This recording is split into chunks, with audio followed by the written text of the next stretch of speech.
우리가 계속 말씀하고 있는 내용들이 사실은 현재 이루어지고 있는 것이 아니고 역사적으로 보면 유다 백성들이 징계 후에 바벨론의 포로로 잡혀가는 징계 후에 일어날 일들을 하나님이 약속 혹은 예고하신 거죠. 그러니까 아직도 수십 년 후에 일어나게 될 일을 하나님이 이렇게 세밀하게 말씀하시는 거예요. 어제 말씀드린 것처럼 그래서 우리의 인생은 하나님의 손 안에 하나님의 계획 안에 있다. 그러니까 우리가 지금 일어나고 있는 일들을 보면 어떤 때는 전혀 하나님과 관계없는 것 같기도 하고 우리에게 손해가 되는 것 같기도 하고 어떤 경우에는 절망이 되는 경우도 있습니다. 근데 그것은 일시적인 현상들일 뿐이고 우리 인생 전체가 하나님의 전체적인 계획 안에서 이루어 가신다. 그러니까 오늘 63장은 그런 말씀이에요. 하나님께서 이렇게 미리 예고하신, 미리 말씀하신 약속들을 하나님께서 어떻게 이루시는가. 그래서 오늘 제목은 일을 이루시는 하나님이시고요. 1절에서 6절에 가보면 쭉 나가다가 1절에 보면 에돔이라는 편이 나오고요. 그 다음에 쭉 나가다가 4절에 보면 이는 내 원수 갚는 날, 그런 편이 있어요. 내 원수 갚는 날이 내 마음에 있고 내 구속할 해가 왔다. 거기 보면 원수 갚는 날, 그 다음에 구속, 이런 편이 나와요. 분함을 인하여 그들을 취하게 하고 그들의 선혈로 땅에 쏟아지게 하였느니라. 좀 아주 무시무시한 단어들이 거기에 등장을 합니다. 원수 갚는 날, 그 다음에 내 구속할 해. 이게 상반된 단어예요. 원수 갚는 것, 이것은 유다 백성들에게 해당되는 게 아니고 이것은 원수들에게 해당되는 겁니다. 보응, 하나님이 보응하시는 날, 하나님이 심판하시는 날, 이것은 유다 백성들에게 해당되는 게 아니고 원수들. 그 다음에 4절 중반 끝에 보면 내 마음에 있고 내 구속은 유다 백성들에게 해당되는 거예요. 그러니까 용어 자체가 다릅니다. 그러니까 우리가 용어도 잘 사용해야 돼요. 하나님의 백성인 우리들에게는 저주란 말이 없어요. 저주란 용어는 우리에게 해당되는 게 아닙니다. 심판이란 말도 우리에게 해당되는 게 아니에요. 우리 믿는 구원받은 우리들에게는 징계지. 여기 지금 4절 말씀에 원수 갚는다 그 말은 지금 이렇게 우리가 지리적으로 보면 여기 이스라엘이 있어요. 북은 이스라엘, 아래는 남인 그 왕국, 그 유다 왕국인데 이거를 통틀어 이스라엘 그래요. 그러면 이 옆에 보면 이쪽에 모압, 여러분 계신데 보면 여기 모압, 에돔, 또 암몬, 또 아래 애굽, 저 위에 아수르, 여기 블레셋. 그러니까 이게 지리학적으로 보면, 지정학적으로 보면 이스라엘이라고 하는 나라는 원수들에게 둘러싸인 나라예요. 조그만 나라입니다. 그 나라를 북과 남을 다 합쳐도 우리나라 강원도만 해요. 조그만 나라예요. 그런 나라가 지금 반으로 갈라졌잖아요. 우리가 공부하고 있는 내용이 남한국 유다, 조그만 나라예요. 그 나라를 주변에서 얼마나 힘들게 했겠어요. 그러니까 어떤 때는 이쪽에 있는 에돔이, 암몬이, 또 애굽이, 저 위에 있는 아수르가, 옆에 있는 블레셋이 시간만 나면 원수들이 치는 거예요. 특별히 오늘 1절에 보면 에돔이라고 하는 나라가 에돔. 원래 에돔이라고 하는 나라는 에서의 후손 아니겠어요? 그러니까 이스라엘과는 사촌 관계입니다. 사촌. 그런데 이 에돔 족속이 유다 백성들을 늘 괴롭혀요. 그리고 유다 백성들이 잘못 뛰면 박수치고 웃고 그랬어요. 근데 하나님이 그거에 대해서 갚는다. 원수 갚는다. 이거 무서운 말씀이에요. 이 세상에 많은 사람들이 있잖아요. 근데 겉으로 볼 땐 다 똑같은 사람들인데 영적으로 보면 믿는 자, 안 믿는 자하고 구원받은 자, 구원받지 못한 자예요. 그러니까 오늘날로 말하면 우리 같이 이렇게 구원받은 자 아니면 불신자잖아요. 근데 이 세상을 보면 항상 악한 자들이 득세를 합니다. 어느 때든지 마찬가지예요. 악이 득세를 하는 게 역사적으로 그게 죄악된 세상의 특징입니다. 그래서 의인들은 항상 고난을 당하고 의인들은 고통을 당하고 의인들은 항상 압제를 당하고 핍박을 당했어요. 뭐 그럴 수밖에 없는 거라. 의인들이 하나님의 원리로는 항상 승승장구해야 되고 의인들이 더 형통해야 되는데 항상 이 죄악된 세상에서는 악인들이 득세하는 것처럼 보여요.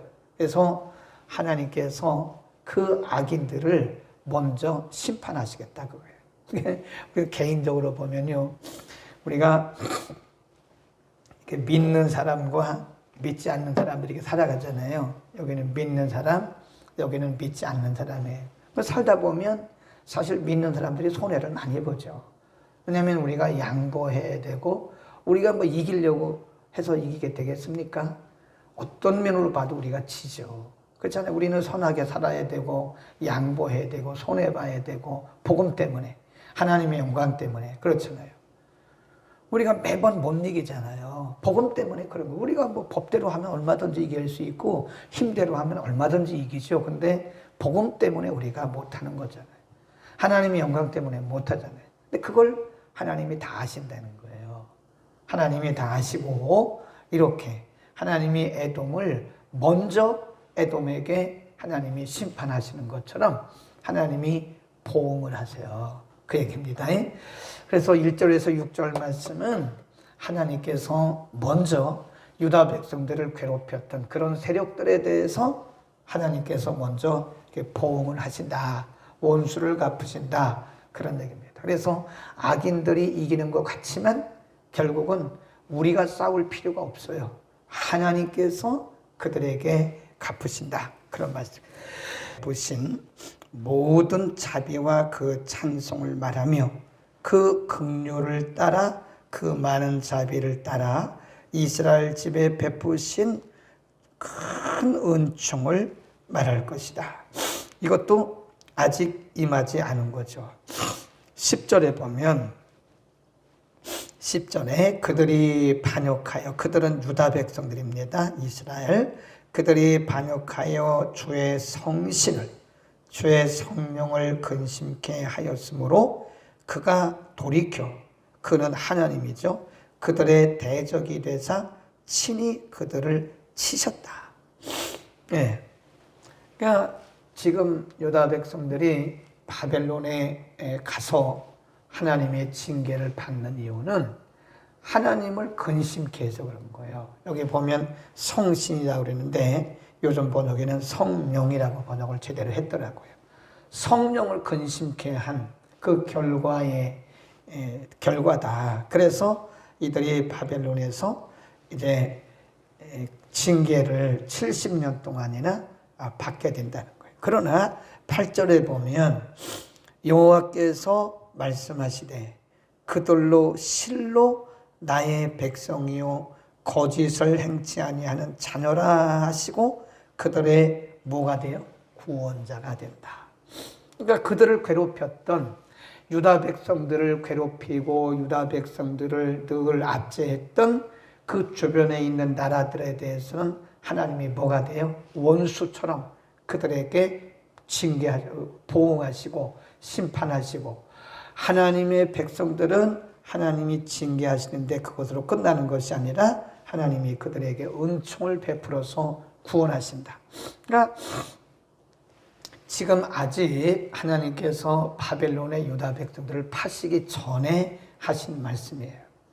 너희가 바벨론에 팔려가게 되는 것은 성령을 근심하게 해서 그런 거다. 하나님을 근심하게 해서 그런 거다. 그러나 이제 70년이 끝나고 나면 내가 다시 너희의 구원자가 되리라. 그러니까 하나님이 그들을 다시 회복시키시겠다고 하는 수없이 여러 번 말씀한 하나님의 은혜를 말합니다. 9절 그들의 모든 환난에 동참하사. 줄곱시다. 이게 하나님이 유다 백성들을 바벨론에 파시고 끝난 게 아니라고요. 끝난 게 아니라 하나님이 여전히 거기도 함께 하시는 거예요. 그때 기록된 성경이 뭐예요? 다니엘서 에스겔서잖아요. 그러니까 참 하나님의 그 자비와 긍휼이라고 하는 것은 우리가 어떻게 다 형용할 길이 없어요. 그러니까 하나님이 그들을 징계하셔서 바벨론에 파시잖아요. 근데 하나님 말씀하기를 내가 그들의 환난 가운데 그들이 징계받는, 하나님이 그들을 징계하시고도 역시 또 그들과 함께 하신다고 하는 거예요. 그때 말씀하신 게 다니엘서 에스겔서입니다. 그들의 모든 환난에 동참하사 자기 앞에 사자로 그들을 구원하시며 그 사랑과 그 긍휼로 그들을 구속하시고 옛적 모든 날에 그들을 드시며 안으셨다. 하나님이 그들에 대해서 이제 은총을 베푸실 것이고요. 그 다음에 쭉 내려갑니다. 11절 백성이 옛적 모세의 날을 추억하여 가로되 백성과 양무리의 목자를 바다에서 올라오게 하신 자가 이제 어디 계시뇨? 그들 중에 성신을 두신 자가 이제 어디 계시뇨? 그 영광의 팔을 모세의 오른손과 함께 하시며 그 이름을 영록케 하려 하사 그들 앞에서 물로 갈라지게 하시고 13절 시작 그들을 기품으로 인도하시되 말이 광야에 행함과 같이 넘어지게 않게 하신 자가 이제 어디 계시뇨? 이게 뭔지 무슨 말씀이냐면 지금 이게 역사적인 것을 그들이 이제 추억하는 거예요. 하나님의 징계를 받는 중에 이게 지금 징계는 아프다고 그랬잖아요. 징계 받을 때는 아파요. 그러니까 이게 시력이, 영적인 시력이 어두워집니다. 그러니까 어디 계시뇨, 어디 계시뇨, 어디 계시뇨 이 말은 옛날 홍해를 건너게 하셨던 그 하나님은 어디 계십니까? 광야를 지나게 하셨던 그 하나님은 어디 계십니까? 이게 지금 영적인 시력이 약해진 거예요. 누구나 다 그렇습니다. 누구나 다 징계를 받을 때는요, 시력이 약해져요. 왠지 모르게 위축되죠. 그러니까 지금 이스라엘 백성들도 마찬가지 아니에요? 그 하나님은 어디 계신 겁니까? 홍해를 건너게 하셨던 그 능력의 하나님은 어디 계십니까? 백성들에게 만나와 메추라기를 주셨던 그 하나님은 지금 어디 계신 겁니까? 그러니까 누구나 다 마찬가지입니다. 징계를 받을 때는 누구나 다 약해지게 되어 있어요. 영적으로, 육적으로, 또 마음, 혼적으로 다 약해집니다. 그런데 중요한 것은 14절에 보면 여호와의 신이 그들로 골짜기로 내려가는 자 가족같이 편히 쉬게 하셨도다. 주께서 이같이 주의 백성을 인도하사 그 이름을 어떻게 영화롭게 하셨나이다. 그러니까 전에도 우리가 한두 번 말씀했는데 하나님께서 이렇게 유다 백성들을 회복시키시고 유다 백성들을 징계하신 이후에는 이렇게 온전하게 새롭게 하신 그 이유는 그들 때문에 그런 것이 아니라 궁극적으로는 하나님의 영광, 하나님의 영화로운 이름 때문에 그런 거다. 하나님의 영광 때문에. 하나님의 자녀인 우리들이 그렇게 계속 있으면 하나님의 영광이 가리워져요. 그리고 하나님의 그 영화로운 이름에 손상이 갑니다. 그러니까 하나님 그분의 영광 때문에 우리를 이렇게 회복시키시는 것이다. 아멘. 그러니까 하나님은 철저한 계획을 갖고 계세요. 그러니까 지금 이 63장 1절부터 14절이 그런 말씀이거든요. 하나님이 약속하신 일을 이루시기 위해서는 주변에 있는 나라들을 하나님이 다 정리하시고 그리고 이렇게 시력이 어두워서 미리 다 보신 거예요. 아직 징계도 하시기 전인데 이들이 징계를 받으면 분명히 헤맬 거다. 그러나 하나님께서 그들을 그렇게 두지 아니하시고 그들 중에 함께 하시는 거예요. 환난 중에 그들 가운데 함께 하신다고 하는, 그러니까 이렇게 좋으신 하나님이 어디 계십니까? 사람이면 그렇게 하겠습니까? 사람들은 그렇게 못하죠. 사람들은 아무리 우리가 자비롭고 아무리 사랑을 베푼다 그래도 인간은 다 이렇게 한계가 있어요. 그 이상을 못해요. 인간은 거기까지. 근데 하나님은 우리가 상상할 수 없을 만큼 큰 그런 자비와 긍휼을 가지고, 아니 우리를 때리시고도 거기 함께 하시는 그런 분이라니까요. 징계하시고도 그 징계를 잘 받아갈 수 있도록 하나님 그렇게 하신다니까요. 한번 봅시다. 고린도전서 10장으로 한번 가봅시다. 10장에 보면 이런 말씀을 하셨어요. 하나님이 얼마나 좋으신 분이신가. 10장 13절입니다. 274면 13절 시작. 사람이 감당할 시험밖에는 너희에게 당한 것이 없나니 오직 하나님은 미쁘사 너희가 감당치 못할 시험당함을 허락하지 아니하시고 시험당할 즈음에 또한 피할 길을 내사 너희로 능히 감당케 하시느니라. 우리말 번역에는 그냥 한 문장인데 피할 길을 내시든지 아니면 감당할 수 있게 하시든지, 그래 하나님이 우리에게 징계를 하실 때는 우리가 감당할 수 없는 징계는 안 하신다는 거예요. 그러니까 징계가 크다 그 말은 하나님이 보실 때 너는 믿음이 충분히 감당할 수 있어 하나님이 인정하신 거예요. 징계가 작다 그 말은 너는 이 정도는 할 수 있다. 그러니까 하나님이 우리의 믿음의 분량을 아시기 때문에 감당할 수 없는 그런 징계는 허락하지 아니하시고, 오늘 63장에서도 말씀하신 것처럼 우리가 그 징계를 받고 있는 중에도 하나님이 함께 하시고 감당하게 하시거나 아니면 피할 길을 내주신다는 거예요.